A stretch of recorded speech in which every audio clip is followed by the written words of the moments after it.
Didik TV KPM. Bismillahirrahmanirrahim. Assalamualaikum warahmatullahi wabarakatuh anak-anak murid. Baik, jadi pada hari ini Ustazah nak melantik ketua kelas, penolong dan seterusnya. Sebab Ustazah rasa kelas kita ni masih belum ada ketua kelas. Jadi agak susahlah untuk guru Ustazah sebagai guru kelas untuk memaklumkan apa-apa info daripada pihak sekolah. Jadi boleh tak Syafiqah tolong Ustazah untuk memberi cadangan siapa yang layak untuk kita lantik sebagai ketua kelas?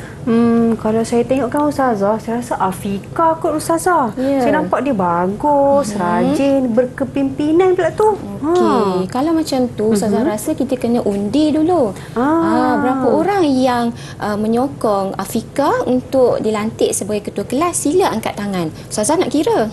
Okey, berapa semua? Ustazah macam 20 lebih je Ustazah. 20 campur campur Afika 21. Okey, jadilah rasanya majoriti bersetuju untuk melantik Afika sebagai ketua kelas. Setuju Ustazah? Okey, setuju.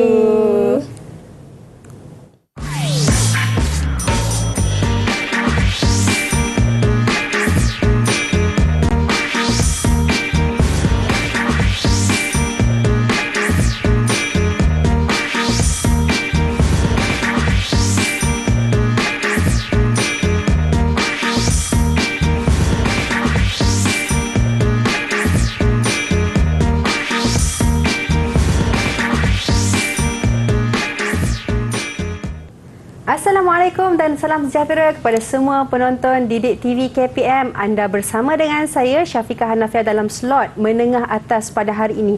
Menariknya, hari ini kita nak belajar mata pelajaran Tasawur Islam untuk murid-murid tingkatan 5 dengan topik kita pengamalan tadbir urus Islam dalam kehidupan. Dan semestinya bersama dengan kita pada saat ini Ustazah Nur Azlin Bakar daripada Sekolah Menengah Kebangsaan Serendah Hulu Selangor. Assalamualaikum Ustazah. Waalaikumsalam warahmatullahi wabarakatuh. Apa khabar Syafiqah? Baik Ustazah. Ustazah apa khabar hari ini? Alhamdulillah bikhair. Alhamdulillah bikhair. Jadi Ustazah, bukan kita berdua sahaja, tak lupa kepada guru juru bahasa isyarat kita, Cikgu Muhammad Nazri Husin daripada Sekolah Menengah Kebangsaan Pendidikan Khas Persekutuan Tanjung Bungah Pulau Pinang. Apa khabar Cikgu?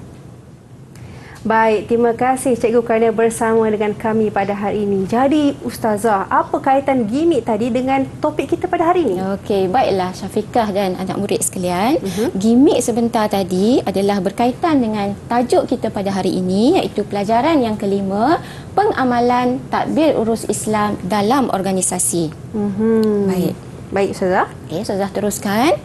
Okey, jadi apabila kita nak melantik seorang ketua, pentadbir ataupun pengurus, kita mestilah terlebih dahulu mengetahui etika tadbir urus Islam bagi seseorang ketua. Baik, etika tadbir urus Islam merujuk kepada panduan Islam bagi individu yang diberikan amanah untuk mentadbir dan mengurus sesebuah organisasi. Jadi bila kita sebut organisasi, organisasi ini dia berada dalam mungkin di pejabat, mungkin di sekolah dan juga berlaku dalam kehidupan kita, dalam keluarga kita.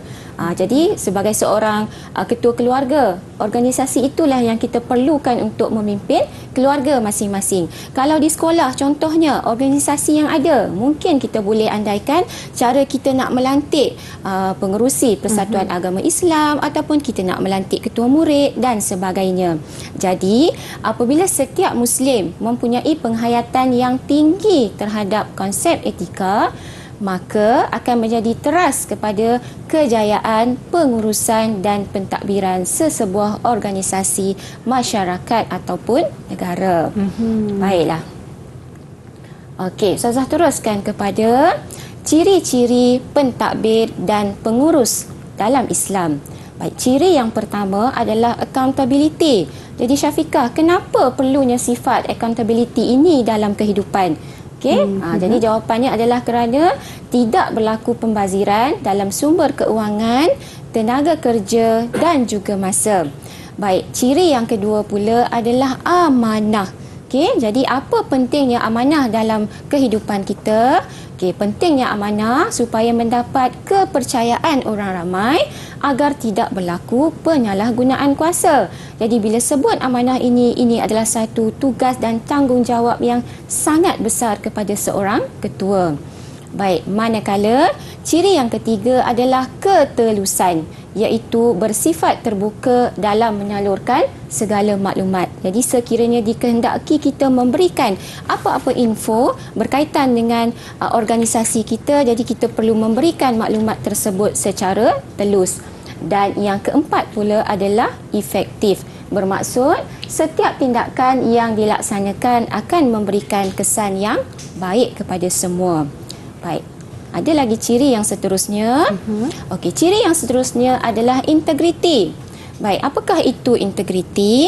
Okey, jadi seseorang dapat menjalankan tugas dengan penuh tanggungjawab dan tidak menggunakan kedudukan untuk kepentingan sendiri. Maksudnya apabila kita buat sesuatu, kita mesti buat dengan penuh rasa betapa kita sangat bertanggungjawab terhadap tugasan yang diberikan tadi.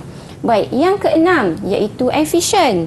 Efisien dan konsisten dalam menghasilkan impak yang cemerlang. Jadi sifat efisien yang berterusan akan menghasilkan satu kesan yang sangat cemerlang dalam sesebuah organisasi.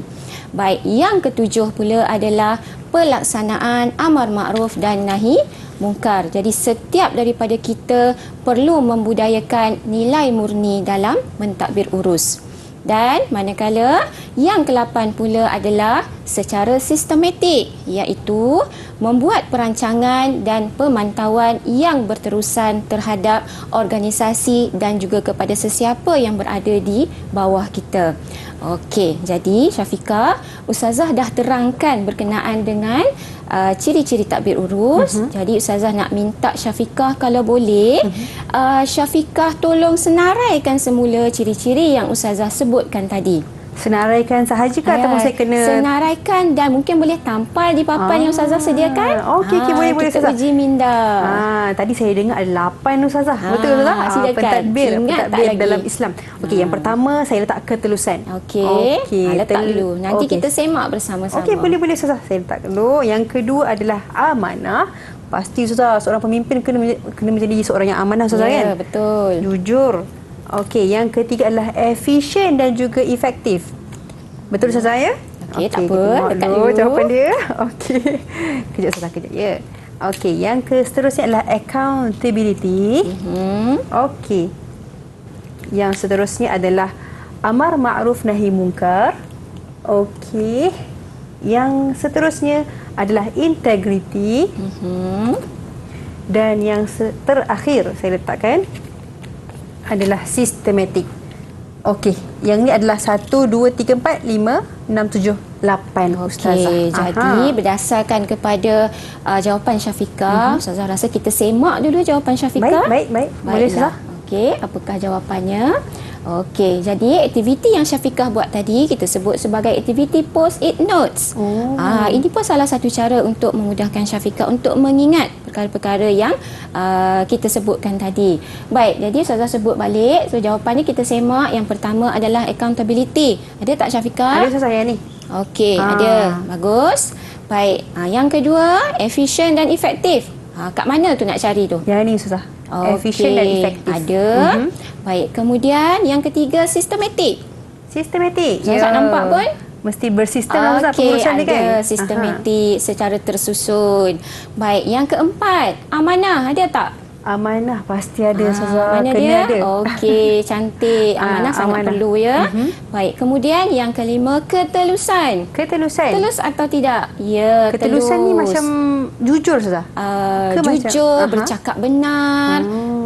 Lepas tu menyalurkan maklumat secara telus. Kalau diminta sesuatu maklumat, kita nyatakan dengan betul dan tepat tanpa berselindung. Baik, faham? Baik. Yang keenam, amar makruf dan nahi mungkar. Amar ma'ruf nahi mungkar. Okey, yang atas kain itu. Ada tak? Ada. Okey, alhamdulillah ada.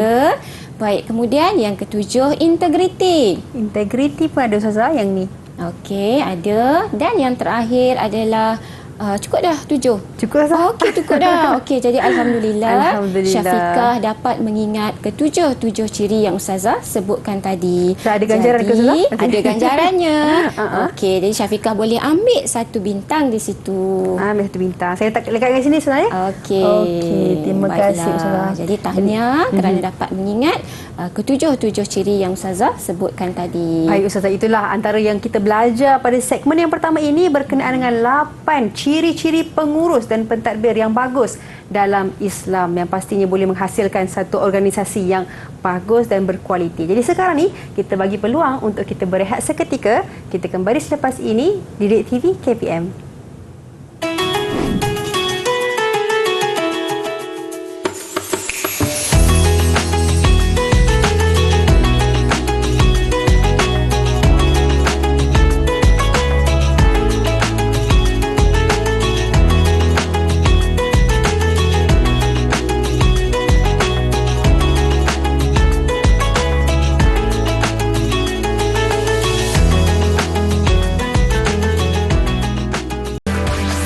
Didik TV KPM.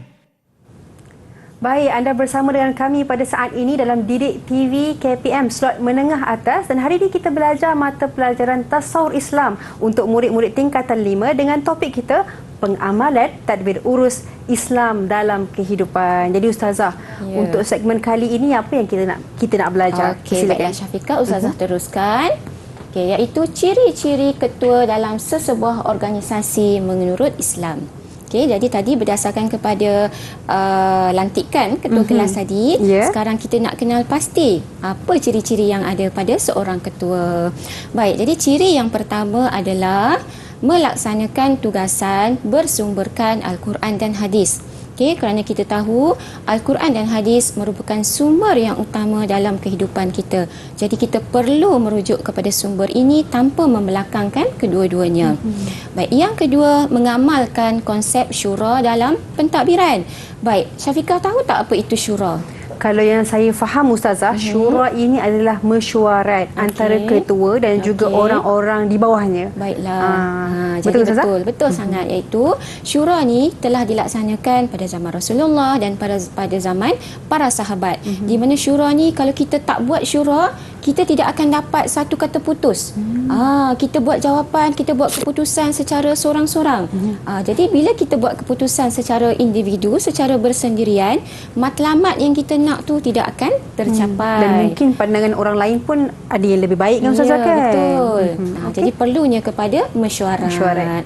Baik, yang ketiga, melaksanakan keadilan untuk semua pihak. Jadi adil itu penting. Kalau kita jadi ketua kelas, kita perlu adil kepada murid-murid yang berada di dalam kelas kita. Baik, yang keempat, memastikan hak kebebasan kepada setiap individu agar terpelihara mengikut panduan syarak. Jadi hak kebebasan yang ada pada setiap individu, Ustazah bagi contoh, kalau dalam kelas, kebebasan apa yang diberikan kepada anak murid? Contohnya apa? Kebebasan untuk berkawan dengan sesiapa sahaja. Jadi kita tidak boleh katakan kalau kumpulan A disekat daripada berkawan dengan kumpulan B. Tidak. Itu kalau kita melarang, maksudnya kita menyekat hak kebebasan mereka di dalam kelas. Baik, yang kelima, mengeratkan ukhuwah dalam pengurusan berteraskan nilai akhlak. Jadi Syafiqah, dalam Islam betapa cantiknya akhlak yang diajarkan oleh Rasulullah SAW. Daripada sekecil-kecil perkara sehinggalah perkara yang besar, kita masih lagi mengutamakan akhlak mahmudah. Jadi kalau dalam kelas banyak contoh-contoh akhlak mahmudah yang kita boleh contohi. Selain daripada ukhuwah Islamiah, apa lagi perkara nilai akhlak mulia yang kita lakukan dalam kelas? Dalam kelas saya, waktu saya dalam kelas, saya dengar cakap cikgu, saya tolong kawan-kawan, saya bantulah kawan saya. Okey, jadi kita hidup dalam kelas perlu adanya satu semangat ukhuwah Islamiah. Baik, walaupun dalam kelas kita tu ada rakan-rakan yang bukan beragama Islam. Jadi di sinilah kita nak tonjolkan betapa cantik, betapa eloknya akhlak didikan Islam kepada umat-umatnya. Dan yang keenam adalah mematuhi dan menghormati peraturan dan undang-undang yang telah ditetapkan dalam sesebuah organisasi. Baik, cuba kita bayangkan, andai kata satu organisasi itu ada undang-undang tetapi tidak diikuti, apa akan jadi dalam kelas tersebut? Saya rasa akan jadi huru-hara, Ustazah. Ya, betul. Kan? Kelas tapi tidak ada ketua kelas. Huru-hara jadinya. Yelah, Siapa suka pula hati je yang buat. nak membantu Betul. Ustazah menguruskan kelas 5 Ibn Sina tadi. Jadi Betul. betapa pentingnya menghormati dan mematuhi peraturan yang telah digariskan dalam sesebuah organisasi. Okey, baiklah. Dan yang seterusnya, Syafiqah nampak tak ada gambar yang Ustazah pamerkan ni? Nampak Ustazah? Okey, jadi ada 4 gambar di situ. Jadi kita nak cuba menganalisis berdasarkan gambar ini apakah yang berlaku supaya kita boleh merealisasikan takbir urus Islam dalam kehidupan. Okey, perhatikan pada gambar yang pertama. Baik. Apa yang Syafiqah nampak? Okey, kalau yang Syafiqah nampak di situ ada macam mesyuarat yang dijalankan. Betul ke Ustazah? Okey, jadi betul. pada gambar yang pertama ini hanya sebagai clue ya kepada Syafiqah. Syafiqah nampak beberapa orang sedang mengadakan satu mesyuarat. Okey, baik. Jadi apa kepentingan mesyuarat kepada organisasi tersebut? Kepentingan mesyuarat untuk organisasi tersebut adalah untuk menghasilkan keputusan yang terbaik. Ya, betul. Jadi untuk pentingnya organisasi. mesyuarat untuk mendapat satu keputusan yang boleh diguna pakai secara bersama. Baiklah, kemudian kita tengok pula gambar yang kedua. Apakah yang dilakukan oleh sekumpulan pekerja itu? Kalau ikutkan Ustazah, diorang tengah buat kerja. Tengah buat kerja. Tengah jalankan kerja. Okey, buat kerja itu secara macam mana? Ini Secara, cluenya. clue dia saya rasa secara bekerja sama. Okey, secara bekerjasama. Jadi, kerjasama sangat diperlukan apabila kita sedang merealisasikan satu takbir urus dalam organisasi. Pentingnya semangat tolong-menolong, saling bantu-membantu dalam melaksanakan sesuatu tugasan. Baiklah, gambar yang ketiga, ada bangunan pula tu. Bangunan apa tu Syafiqah? Saya rasa inilah bangunan untuk organisasi tersebut. Betul ke Ustazah? Okey, bangunan untuk organisasi tersebut. Untuk pengurusan lah dan Okey, sebagainya. kalau Ustazah bagi clue-nya di sini? Kebajikan. Untuk menguruskan kebajikan pekerja-pekerja. Jadi, seorang ketua perlu menguruskan kebajikan ahli-ahli yang berada di bawah tanggungjawabnya. Baik, jadi mungkin kita boleh andaikan dari segi kebajikan, mungkin hospital menyediakan rawatan kesihatan kepada pekerja, ataupun kita menyediakan bantuan-bantuan lain jika diperlukan oleh pekerja-pekerja di bawah kita. Baik, faham. Baik, kemudian pada gambar yang keempat pula, gambar apa pula tu? Okey, saya rasa mereka ni rasa gembira Ustazah dapat penghargaan ke dapat hadiah tu Ustazah. Mereka sangat gembira. Okey, cluenya betul adalah penghargaan. Baik, jadi sebagai seorang ketua yang bertanggungjawab, jadi kita nak merealisasikan takbir urus Islam dengan cara memberikan penghargaan kepada pekerja-pekerja yang cemerlang dalam pekerjaan mereka. Baik, bila sebut penghargaan, ia tidak tertakluk semata-mata kepada memberikan wang semata-mata, wang ganjaran, tetapi boleh diberikan dalam bentuk yang lain seperti boleh Syafiqah bantu Ustazah? Seperti kalau contoh antara penghargaan yang lain, mungkin berikan cuti Ustazah. Ya, betul. Memberikan cuti, kemudian kita boleh berikan sijil penghargaan. Kalau dari segi rawatan, itu adalah antara penghargaan ke Ustazah kepada mereka? Rawatan kita masuk kebajikan. Penghargaan ni yang boleh mengembirakan dia, yang dapat menyebabkan dia bekerja dengan lebih bersungguh-sungguh lagi untuk menghasilkan mutu pekerjaan yang lebih baik. Baik. Jadi pada keempat-empat gambar tadi, Syafiqah telah berjaya membantu Ustazah untuk menganalisis apa yang ada di sebalik gambar tersebut. Baiklah. Okey, ini adalah tindakan merealisasikan takbir urus Islam dalam organisasi. Jadi, tindakan yang pertama berdasarkan gambar adalah mengadakan mesyuarat dalam segala urusan. Buatlah berdasarkan kepada wasyawirhum bil amri. Jadi bermesyuaratlah dalam setiap tugasan yang kita nak laksanakan. Baiklah, yang kedua pula adalah menjaga kebajikan setiap pekerja. Jadi menjaga kebajikan tadi Ustazah ada sebut, sama ada menyediakan memberikan mereka sesi rawatan ataupun memberikan bantuan-bantuan lain yang diperlukan. Okey, ataupun memberikan cuti rehat kepada mereka ataupun menghantar mereka ke pusat-pusat rawatan. Baik. Kemudian memberi kerjasama dalam menyelesaikan tugasan. Jadi adalah wajib untuk setiap ahli dan juga ketua untuk bekerjasama dalam setiap tugasan yang diamanahkan supaya kita dapat melaksanakan tugasan dengan baik dan berkesan. Dan yang keempat pula adalah memberi penghargaan kepada pekerja yang cemerlang. Jadi bentuk-bentuk penghargaan Ustazah dah sebutkan tadi. Jadi kita sama-sama boleh memberi penghargaan kepada pekerja-pekerja kita supaya mereka lebih bersemangat untuk bekerja. Okey, baiklah Ustazah teruskan. Okey, berkenaan dengan sifat accountability dalam takbir urus menurut pandangan Islam. Tadi Syafiqah dah jumpa kan perkataan accountability? Betul Ustazah. Okey, baik. Jadi kita teruskan. Jadi accountability ialah sifat bertanggungjawab kepada seseorang terhadap sesuatu tindakan, keputusan serta bersedia memberikan penjelasan. Jadi tafsiran ini berdasarkan kepada Kamus Dewan edisi yang keempat. Baik, jadi berdasarkan kepada tafsiran accountability ini, Ustazah ada sediakan satu peta iting.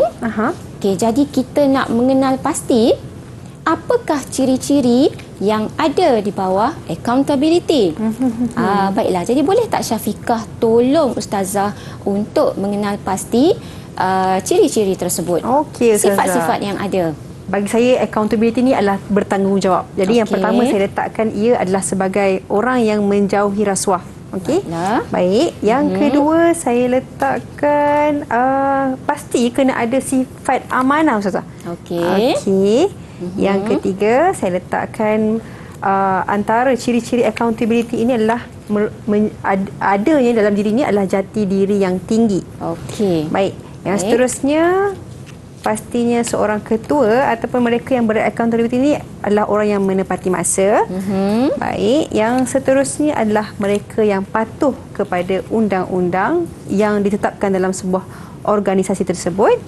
Dan yang terakhir, saya rasa dalam saya adalah mereka yang ikhlas bekerja. Okey Ustazah. Jadi ada berapa sifat-sifat di bawah accountability itu? Sifat-sifat yang bagus ini ada 2, 4 dan 6. 6 ada sifat. 6 sifat yang disenaraikan oleh Syafiqah. Baiklah, kita tengok yang pertama jawapannya. Okey, menjauhi rasuah. Ustazah ada ternampak Syafiqah lekatkan perkataan menjauhi rasuah.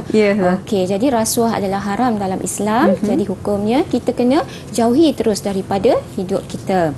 Baik, yang kedua, jawapannya adalah mempunyai jati diri yang tinggi.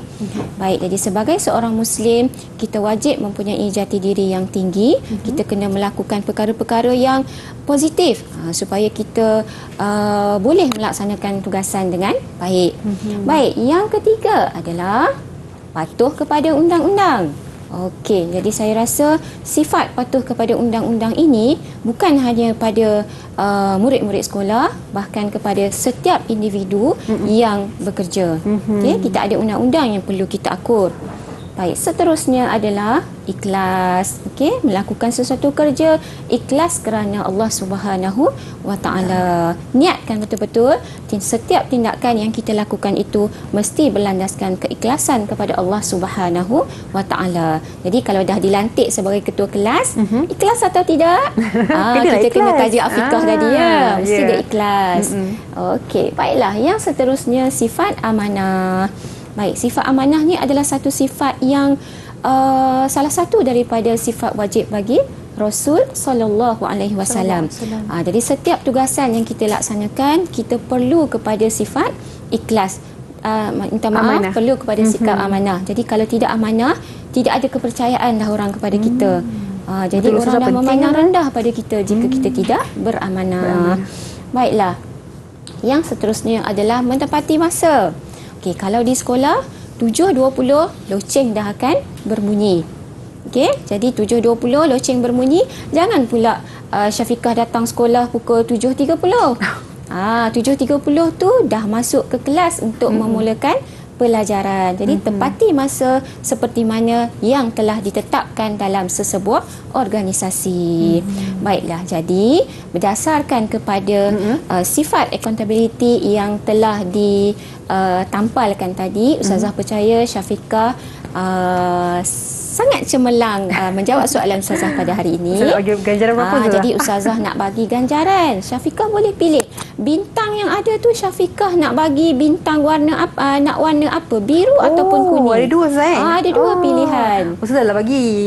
Jadi Ustazah bagi warna kuning pula. Sebab dah ambil biru kan. Tadi warna biru.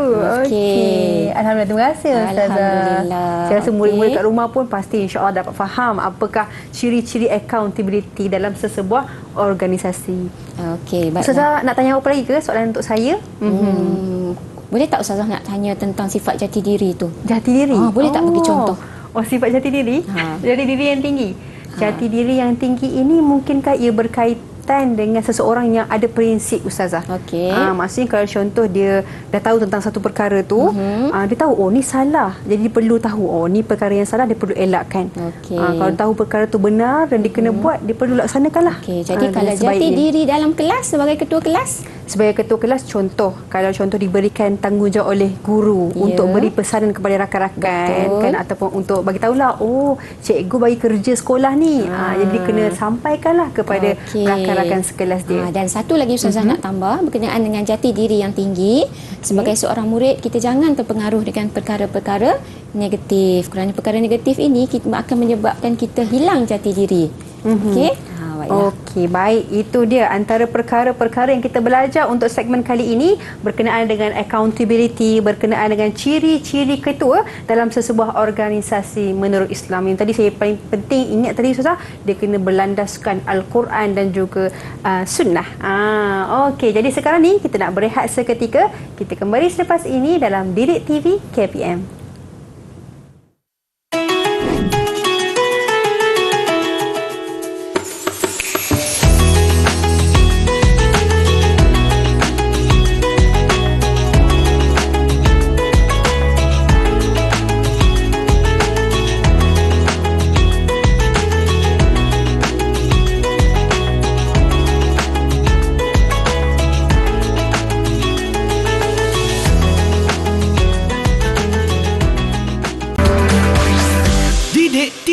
KPM. Ahlan wa sahlan, anda sekarang bersama dengan kami dalam Didik TV KPM slot menengah atas, dan hari ini kita belajar tentang tasawur Islam untuk tingkatan 5 dengan topik kita pengamalan tadbir urus Islam dalam kehidupan. Pastinya banyak yang ingin dikongsikan oleh Ustazah. Jadi Ustazah, untuk segmen kali ini apa yang bakal dikongsikan? Baiklah Syafiqah. Untuk surat yang seterusnya, cadangan untuk mengamalkan takbir urus Islam dalam sebuah organisasi di sekolah. Jadi kita fokuskan kepada di sekolah. Jadi bagaimana untuk melantik ketua kelas, ketua murid, pengerusi persatuan, ketua PRRS dan sebagainya. Jadi di sekolah tu kan ada banyak organisasi-organisasi yang lain, sama ada dari segi kurikulum ataupun co-kurikulum. Baiklah, jadi sekiranya kita nak melantik seorang ketua kelas, apakah etika yang perlu ada pada seorang ketua kelas? Baik, yang pertama, melaksanakan tanggungjawab dengan amanah. Amanah ini di mana-mana pun bila kita berbincang mesti ada perkataan amanah. Nak menunjukkan bahawa betapa besarnya amanah itu dalam kehidupan kita. Baik, yang kedua, mendapat kepercayaan untuk melaksanakan tugas. Jadi apabila telah dilantik sebagai ketua kelas, maksudnya orang memberikan kepercayaan yang sepenuhnya kepada kita untuk kita melaksanakan tugasan-tugasan tersebut. Baik, yang ketiga, seorang ketua kelas juga mestilah mewujudkan suasana harmoni dalam kelas. Tidak boleh berlakunya pergaduhan, tidak boleh berlakunya suasana huru-hara dalam kelas ketika guru tiada. Jadi itulah etika seorang ketua kelas, memastikan kelancaran kelas tersebut. Dan yang keempat adalah sebagai seorang ketua kelas, dia perlu membantu guru menyampaikan maklumat berkaitan dengan persekolahan. Baik, itu di antara etika yang perlu ada pada seorang ketua kelas. Baik, yang seterusnya kita nak tengok pula sekiranya dilantik sebagai Ketua Persatuan Agama Islam, Ketua Kelab Memanah, Ketua Puteri Islam dan sebagainya. Jadi apa etika pada ketua tersebut? Baik, yang pertama, melaksanakan amanah mengelola persatuan. Jadi sebagai seorang ketua yang dilantik, segala urusan tentang persatuan hendaklah diambil berat oleh ketua tersebut. Baik, yang kedua, memastikan ahli hadir dalam setiap perjumpaan. Okey, andai kata dalam ahli Persatuan Agama Islam ada 80 orang. Jadi sekiranya ada yang tidak hadir, ketua tidak boleh berdiam diri. Perlu bertanyakan kenapa tak datang, kaji masalah tersebut supaya persatuan yang kita adakan itu akan memberikan satu input yang baik kepada semua orang. Baik, yang ketiga, mewujudkan persefahaman antara ketua dengan anak buah. Jadi ketua tidak boleh meninggi diri, menganggap dia sebagai ketua semata-mata tetapi membelakangkan anak buahnya. Jadi perlu wujudkan satu persefahaman yang baik, wujud satu suasana yang baik supaya bila pada hari persatuan dijalankan, semua orang akan rasa gembira, nak datang dan seterusnya. Bagus macam tu lah. Betul macam tu kan? Betul. Baik, manakala etika yang keempat adalah memajukan organisasi persatuan. Jadi menjadi tanggungjawab seorang ketua untuk merealisasikan aktiviti-aktiviti yang telah dirancang bersama dengan guru penasihat. Jadi kalau ketua tak memainkan peranan, Ustazah rasa segala aktiviti yang dirancang tidak akan berjalan. Takut sia-sia sahaja perancangan terurus ataupun tak tidak tersusun. Tidak tersusun. Pentingnya penglibatan seorang ketua bagi sesebuah persatuan di sekolah.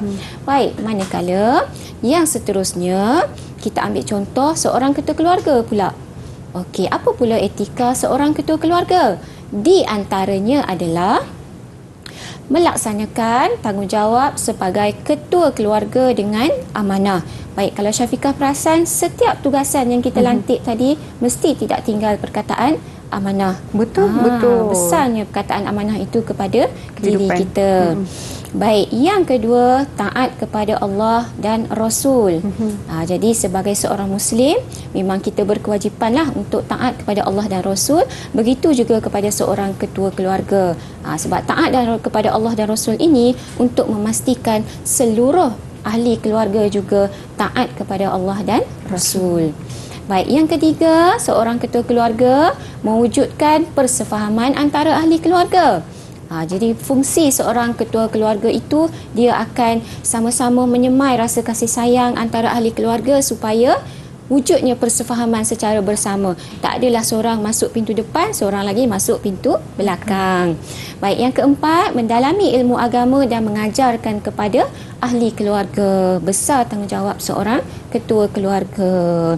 Baiklah, Syafiqah rasa Syafiqah ingat tak kalau apa yang Ustazah sebutkan tadi, jika Ustazah uji Syafiqah semula dengan etika-etika bagi 3 tanggungjawab yang telah kita bincangkan. InsyaAllah Ustazah, insyaAllah kita boleh dapatkanlah apa yang Ustazah kongsikan sebentar tadi berkenaan dengan etika. 3 perkara Ustaz. Etika seorang ketua kelas, etika seorang ketua Persatuan Agama Islam dan juga etika seorang ketua keluarga. Okey, baiklah. Jadi Ustazah ada sediakan pasu di situ. Okey, jadi pasu Ustazah uji, nak minta tolong Syafiqah bercucuk tanam lah hari ni. Okey, boleh. Okey, nak menguji sejauh mana apa yang Ustazah sebut tadi, Syafiqah dapat ingat semula. Baik. Okey, Ustazah nak saya pilih yang mana dulu? Ketua keluarga dulu? Syafiqah nak mulakan dengan yang mana dulu? Keluarga Ustazah boleh? Okey, boleh silakan. Ketua keluarga dulu. Jadi untuk ketua keluarga, yang pertama sekali perlu mewujudkan persefahaman antara ahli keluarga. Itu yang penting untuk ketua keluarga. Yang kedua, perlu melaksanakan tanggungjawab sebagai ketua keluarga dengan amanah. Okey. Saya letak dulu. Okey, yang ketiga pula, mendalami ilmu agama dan mengajarkan kepada ahli keluarganya. Okey. Baik. Boleh saya letak sini. Dan yang keempat, pasti dan penting perkara ini adalah taat kepada Allah dan Rasul. Dan insyaAllah dia boleh bimbinglah ahli keluarga dia. Betul. Baik, itu yang Baik. ketua keluarga. Kita selesai pasu yang pertama. Nampak aku Ustazah? Nampak. Okey. Okey. Saya teruskan. Baik. Ini Ustazah untuk Ketua kelas pula. ketua kelas. Okey, apa ni ketua kelas ni? Adik-adik yang sedang mendengar ni. Okey, yang pertama mendapat kepercayaan untuk melaksanakan tugas. Jadi kalau nak jadi ketua kelas, kenalah dapatkan kepercayaan. Orang lantik sebab orang percaya kepada kita. Betul. Dan yang kedua, perlu mewujudkan suasana yang harmoni dalam kelas. Tak adalah pula huru-hara. Dia pun join sekali. Macam bising. tu. Okey. Yang kedua. Yang ketiga, membantu guru untuk menyampaikan maklumat berkaitan dengan sekolah. Okey, Ustaz. Dan yang keempat adalah melaksanakan tanggungjawab dengan amanah. Ni ada amanah, yang ni pun ada amanahnya. Okey. Baik. Okey, yang terakhir. Untuk Persatuan Islam. Pengerusi Persatuan Agama Islam. Baik. Yang pertama, pastinya melaksanakan amanah mengelola persatuan. Yang kedua, mewujudkan persefahaman antara ketua dan juga anak buah. Letakkan. Dan yang ketiga, memastikan ahli hadir dalam setiap perjumpaan. Jangan seorang-seorang pula kan. Tak tercapai matlamat persatuan. Tak tercapai matlamat. Okey, dan yang terakhir sekali, memajukan organisasi persatuan. Kenalah majukan Ustazah kan? Okey. Pasti ada aktiviti-aktiviti yang dia buat lah. Okey Ustazah, itulah antara 3 jawapan yang saya boleh berikan untuk kali ini. Baiklah, jadi berdasarkan kepada semakan Ustazah, tepat sekali jawapan Syafiqah. Jadi kena bagi ganjaran lah di atas jawapan tersebut. So, warna biru ke warna kuning Ustazah? Ambil warna biru pula. Warna biru pula Okey, Alhamdulillah dapat warna biru. Okey, terima kasih Ustazah. Okey, baiklah. Okey, Ustazah boleh teruskan Ustazah? Okey, tadi Ustazah teruskan. Baik. Apakah kesan baik melaksanakan takbir urus dalam sistem pentadbiran dan pengurusan Islam dalam organisasi yang kita bincangkan tadi? Baik, kesan yang pertama, urusan pentadbiran sesebuah organisasi akan berjalan dengan lancar. Okey, kerana apa? Kerana kita dah melaksanakan amanah, etika dengan sebaik mungkin. Baik, yang kedua, dapat menaikkan imej sesebuah organisasi. Jadi menaikkan imej ni bermaksud mungkin hasil kerja akan semakin meningkat, nama baik sesuatu organisasi pun akan bertambah baik dan sebagainya. Dan kesan baik yang ketiga adalah dapat menyelesaikan sesuatu urusan secara rundingan dan muafakat.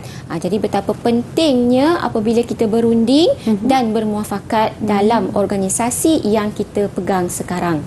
Jadi apa-apa pun kita kena berbalik kepada takbir urus dalam sistem pentadbiran dan pengurusan Islam. Jika kita tersasar, kita tidak akan tercapailah kebaikan-kebaikan yang kita hajati tadi. Penting Ustazah untuk daripada segi tadbir urus Islam tu, seorang ketua yang bagus, insya-Allah dia boleh lahirkan organisasi yang tersusun dan teratur. Jadi Ustazah nak tambah apa lagi Ustazah? Okey, baiklah Ustazah akan teruskan berkenaan dengan soalan perbincangan. Tadi kita dah buat aktiviti. Aktiviti yang menarik kan, ada pasu, ada tampal-tampal. Sekarang kita nak cuba jawab soalan pula. Okey, jadi soalan yang pertama, Wafi telah dilantik sebagai ketua murid di sekolahnya. Bagi memastikan dirinya menjadi seorang ketua yang baik, dia selalu memberikan teguran kepada rakan-rakan di sekolah jika mereka datang lewat. Baik, apakah kesan baik daripada perbuatan tersebut? Jadi kita nak tengok apa kesan baik daripada teguran yang diberikan oleh seorang ketua kepada rakan yang datang lewat. Baik. Jadi berdasarkan kepada peruntukan markah tadi, ada 6 markah diperuntukkan kepada soalan ini. Jadi Ustazah cuba berikan jawapan. Kesan daripada teguran tersebut akan menyebabkan rakan-rakannya berasa malu untuk datang lewat ke sekolah. Baik, ini adalah isi. Isi yang pertama, jadi anak murid boleh dapat 1 markah di sini. Baik, hal ini kerana seorang ketua yang baik akan menegur secara berhemah. Ini adalah huraian yang pertama, agar tidak menjatuhkan maruah murid yang datang lewat di hadapan murid-murid yang lain. Hal ini akan menyebabkan murid tersebut akan hadir awal ke sekolah. Sebab tadi dah ada teguran. Jadi bila teguran secara berhemah, dia rasa nak berubah, dia akan datang awal. Baik, seperti yang terkandung dalam peraturan sekolah. Tuntasnya, Memberi teguran yang baik itu adalah satu etika yang perlu ada pada seorang ketua untuk memastikan orang bawahannya taat kepada peraturan. Jadi ada 6 markah di sini. Okey, 6 markah telah diperuntukkan. Jadi jika Syafiqah dan anak murid yang lain dapat jawab sebegini, maka insya-Allah boleh dapat 6 markah. Okey.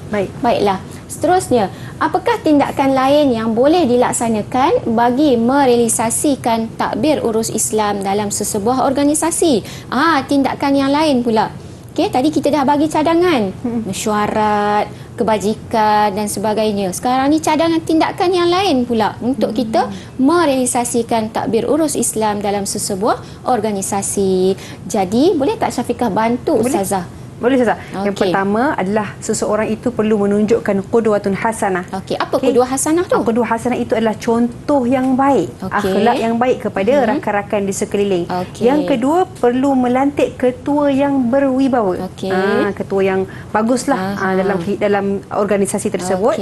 Yang ketiga, perlu menjadi seorang yang melaksanakan amanah yang diberi.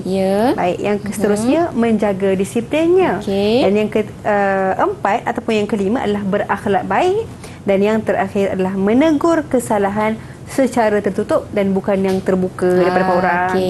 Okey, itulah yang kita jumpa dalam soalan tadi, menegur kesalahan secara tertutup. Okey, baiklah. Baik, alhamdulillah, itulah antara perkara-perkara yang dikongsikan oleh guru kita berkenaan dengan tindakan ataupun ciri-ciri seorang pengurus ataupun ketua yang baik, dan itu adalah apa yang digaris pandu dalam Islam. Jadi sekarang ni kita nak berehat seketika. Kita kembali selepas ini dalam Didik TV KPM.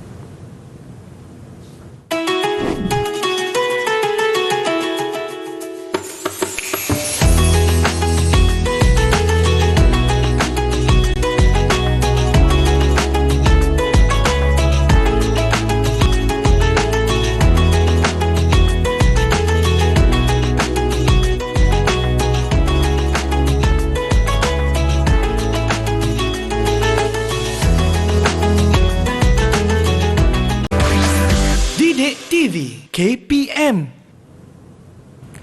Baik, sekarang anda bersama dengan kami dalam slot menengah atas Didik TV KPM, dan hari ini kita belajar mata pelajaran Tasawwur Islam tingkatan 5 dengan topik kita pengamalan tadbir urus Islam dalam kehidupan. Jadi Ustazah, untuk segmen kali ini apa yang kita nak buat?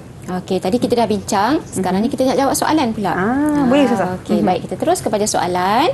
Berdasarkan kepada firman Allah daripada surah Al-Anfal yang bermaksud, wahai orang yang beriman, janganlah kamu mengkhianati amanah Allah dan Rasulnya, serta janganlah kamu mengkhianati amanah-amanah kamu sedang kamu mengetahui salahnya. Baiklah, jadi berdasarkan firman Allah di atas, nyatakan 2 ciri pentadbir dan pengurus yang baik. 2 markah. Dan soalan yang kedua, berikan pandangan anda, apakah yang akan terjadi jika manusia mengabaikan larangan tersebut? 4 markah. Jadi kita nak bincang jawapan bersama-sama. Boleh Syafiqah? Okey Ustazah. Okey, baiklah. Jadi ini adalah jawapan kepada soalan yang pertama. Jadi apabila Syafiqah dan anak-anak murid yang lain nak menulis jawapan dalam kertas jawapan peperiksaan, perlu dimulakan dengan kepala jawapan. Okey, soalan dia nyatakan 2 ciri pentadbir dan pengurus yang baik. Jadi, kamu perlu mulakan dengan kepala jawapan, iaitu 2 ciri pentadbir dan pengurus yang baik, titik 2 bertindih, iaitu yang pertama, beriman kepada Allah, menjalankan amanah yang diberi. Okey, baik. Seterusnya, soalan B pula jawapannya adalah, berikan pandangan anda, apakah yang akan terjadi jika manusia mengabaikan larangan tersebut? Okey, jadi jawapannya 4 markah. Manusia yang mengkhianati amanah akan menyebabkan sesebuah organisasi rosak binasa. Ini adalah isi. Kerana tiada sifat tanggungjawab dalam melaksanakan tugasan. Ini adalah huraian. Perkara ini menjadikan umat Islam tidak dipercayai oleh bangsa yang lain. Ini adalah huraian lengkap. Sudah dapat markah yang ke-3. Baik, kesimpulannya, umat Islam perlulah mematuhi etika takbir urus Islam agar dapat melaksanakan pengurusan dengan baik. Jadi jawab dalam satu perenggan. Okey, jadi dapat markah 4/4. Okey, yang seterusnya. Okey, Anas telah dilantik sebagai pengerusi Persatuan Agama Islam di sekolahnya. Soalannya, apakah tindakan yang perlu dilakukan oleh beliau sekiranya terdapat ahli yang sering tidak hadir ke sesi perjumpaan persatuan? Baik, soalan yang kedua. Pada pandangan anda, apakah implikasi yang akan berlaku sekiranya Anas mengabaikan tanggungjawabnya? Baik, boleh tak Syafiqah tolong jawab soalan yang pertama? Soalan yang pertama, apakah Ya. tindakan yang perlu dilakukan oleh beliau sekiranya terdapat ahli yang sering tidak hadir ke sesi perjumpaan persatuan? Baik. Yang pertama sekali, perlu berjumpa dengan ahli tersebut Okey. dan kita menegur dengan berhemah. Jangan terbuka-bukalah. Okey. Maksudnya perlu berjumpa secara bersemuka. Dan yang kedua, jika Anas tidak memainkan peranan sebagai pengerusi kehadiran ahli persatuan, kehadiran ahli persatuan akan semakin merosot. Jadi itu yang untuk yang pertama lah, Ustazah. Yang pertama. Okey, seterusnya. Yang kedua tadi, implikasi dia. Saya buat sebab dia 5 markah, jadi kita kena panjang jawapan dia. Okey. Jadi contohnya, jika Anas tidak memainkan peranan sebagai pengerusi, kehadiran ahli persatuan akan semakin merosot. Itu isi yang pertama. Okey. Apa huraian dia? Perkara ini akan menyebabkan aktiviti persatuan tidak dapat dijalankan seperti yang dirancang kerana kekurangan ahli. Okey. Dan yang seterusnya, segala perancangan persatuan akan tergendala. Bahkan tergendala kerana masalah yang dihadapi dalam persatuan. Oleh itu, kesimpulan dia, pentingnya peranan seorang ketua yang bertanggungjawab dalam menggerakkan sesebuah organisasi persatuan di sekolah. Okey, baiklah kita semak jawapan Syafiqah. Baik, jadi ada tak jawapannya? Berjumpa ahli tersebut dan menegur dengan berhemah. Okey, Ustazah dengar ayat yang Syafiqah sebut tadi. Baik. Maka Ustazah berikan markah kepada Syafiqah. Baik, seterusnya, jika Anas tidak memainkan peranan sebagai pengerusi, kehadiran ahli persatuan akan semakin merosot. Okey, ini adalah isinya. Tadi Ustazah dengar jawapan daripada Syafiqah. Baik, perkara ini akan menyebabkan aktiviti persatuan tidak dapat dijalankan seperti yang dirancang kerana kekurangan ahli. Baik, jadi ada juga Ustazah dengar, segala perancangan persatuan akan tergendala kerana masalah yang dihadapi dalam persatuan. Okey, oleh itu, pentingnya peranan seorang ketua yang bertanggungjawab dalam menggerakkan sesebuah organisasi persatuan di sekolah. Jadi, kat sini Syafiqah dah dapat 1 markah, kat sini Syafiqah dah dapat 5 markah. Jumlah keseluruhan adalah 6/6. Baiklah, bagus. Okey, Ustaz. Ustaz nak bagi ganjaran ke satu? Ambil lah. Okey, silakan. Boleh, Ustaz? Lupa pula Ustazah nak bagi. Ustaz nak bagi satu, Ustaz? Bagi satu. Okey, terima kasih, Ustazah. Okey, Ustaz. Boleh teruskan? Baiklah, sekarang ni kita nak menganalisis situasi. Okey, analisis situasi berikut dan nyatakan tindakan yang perlu dilaksanakan untuk merealisasikan takbir urus Islam dalam sesebuah organisasi. Baik, situasi yang pertama, Dr. Wijdan merupakan seorang ketua jabatan di sebuah hospital. Bagi memastikan dirinya menjadi seorang ketua yang baik, nyatakan 4 ciri pentadbir yang perlu dihayati oleh beliau. Jadi kita sama-sama perhatikan jawapan Syafiqah. Jadi Ustazah dah sediakan jawapan. Jadi mulakan dengan menulis jawapan 4 ciri tersebut ialah, iaitu ciri yang merujuk kepada Dr. Wijdan tadi. Iaitu yang pertama, seseorang yang beriman dan bertakwa. okey, betul. Yang kedua, melaksanakan amanah. Ya. Yang ketiga adalah ikhlas dalam pekerjaan. Dan yang keempat, mempunyai nilai integriti. Okey, baiklah. Jadi ini adalah di antara 4 ciri yang ada pada seorang ketua jabatan. Jadi sekiranya anak murid menyenaraikan lagi ciri-ciri yang lain yang berkenaan dengan ciri seorang ketua jabatan, maka jawapan tersebut diterima sekiranya munasabah. Baik. Okey. Ustazah. Ustazah, kiranya untuk topik kita pada hari ini mudah-mudahan memberikan manfaat dan pencerahan kepada semua yang mendengar. Jadi Ustazah, sebagai rumusan Ustazah, mungkin ada rumusan yang ringkas untuk topik kita? Baik, jadi takbir urus dalam sesebuah organisasi itu sangat penting untuk memastikan kelancaran pengurusan organisasi kita. Jadi walau apa pun kita berbaliklah kepada Al-Quran dan As-Sunnah dan juga menjadi menjadi seorang yang beramanah ketika menjalankan tanggungjawab yang diberikan. Baik, Ustazah. Bagaimana dengan prestasi keseluruhan saya pada hari ini, Ustazah? Okay. Pada penilaian Ustazah, Syafiqah sangat cemerlang pada hari ini kerana dapat menjawab soalan dengan tepat. Baik, berdasarkan apa yang Ustazah dah ajar pada hari ini. Baik, harapnya murid-murid kat rumah pun boleh faham dan juga menghafal ataupun ingat apa yang dikongsikan oleh Ustazah kita pada hari ini. Ustazah, bagaimana pula kalau contoh murid-murid kita nak cari sumber rujukan? Baiklah, sumber rujukan boleh didapati di Pelantar Delima KPM. Pelantar Delima KPM. Jadi terima kasih Ustazah atas perkongsian yang diberikan pada hari ini berkenaan dengan pengamalan tadbir urus Islam dalam kehidupan. Dan terima kasih juga kepada semua murid-murid dan semua penonton yang menonton kami hingga ke hujung siaran. InsyaAllah kita berjumpa lagi di lain hari. Assalamualaikum warahmatullahi wabarakatuh.